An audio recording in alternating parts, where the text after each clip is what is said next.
When Meghan and Harry decided to leave the security of the British monarchy, they had no idea exactly what was coming their way. Well, some people might say that Meghan Markle did have a slight idea.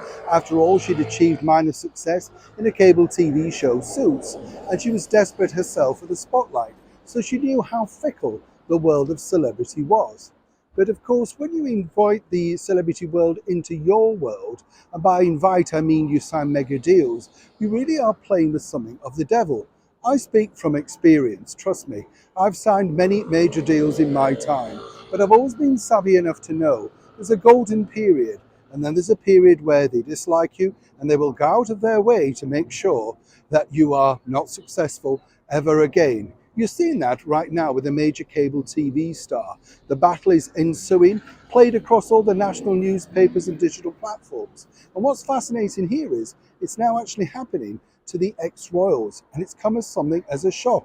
As ever, let me explain. Good morning, Neil Sean here, and this story, yes, is really becoming a bit of a problem because it's less than 2 weeks ago now since this particular executive, Bill Simmons, from Spotify, basically, revealed all and said how difficult it was to work with Meghan and Harry, calling them an expletive and grifters, which is an analogy of small-time crooks. Now, as I said to you before, I see two sides to this particular story. It's all very well he attacking them in public and basically saying, well, they're small-time crooks. But let's not forget, this person, along with many others inside that huge corporation, were only too keen to offer all of that money. So one has to surmise how brainy are those people. Perhaps they should have paid up as and when product was delivered.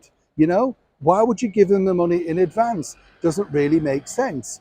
But according to a very good source, this has really, as one can imagine, upset the ex-royals, Harry and Meghan. And this is simply because they did not foresee this particular person turning on them. But not only that, this has proved even more negative on their brand, if one can imagine this, even far worse than the comedy spoof South Park, in which, if we recall, they went on a worldwide privacy tour. You see, there's two sides to this, and this is the bigger problem. Harry and Meghan, I am told, saw this particular individual at Spotify as a friend, someone that they could rely and trust upon.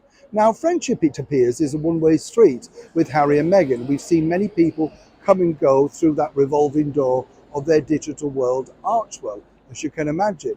And what you also kind of think is, what about the personal friends that have been cut loose, cut out simply because they didn't fit into the narrative? More importantly, Meghan's father. So why has this come as something as a shock? I just felt that he was going to be a person on side forevermore, even though when they'd agreed to disagree over the deal, they felt that he would still stand by them throughout the problems that they were going. So it came as a shock how quickly he decided to turn upon them. Now, basically, Harry goes on the mantra, as you may have noticed, with anything big like this, of not personally attacking them, waiting his time and bringing them up, perhaps in an interview or something like that.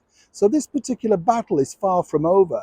But what I'm hearing from the shall we say, enclave of Montecito, this was a bigger blow to Harry and Meghan than anyone could have foreseen. And more importantly now, as they motorize ahead and try to decide what direction they want to go upon, it's going to become even more difficult because obviously this particular CEO, boss, whatever you want to call him, of the podcasting giant is far from done speaking out in public.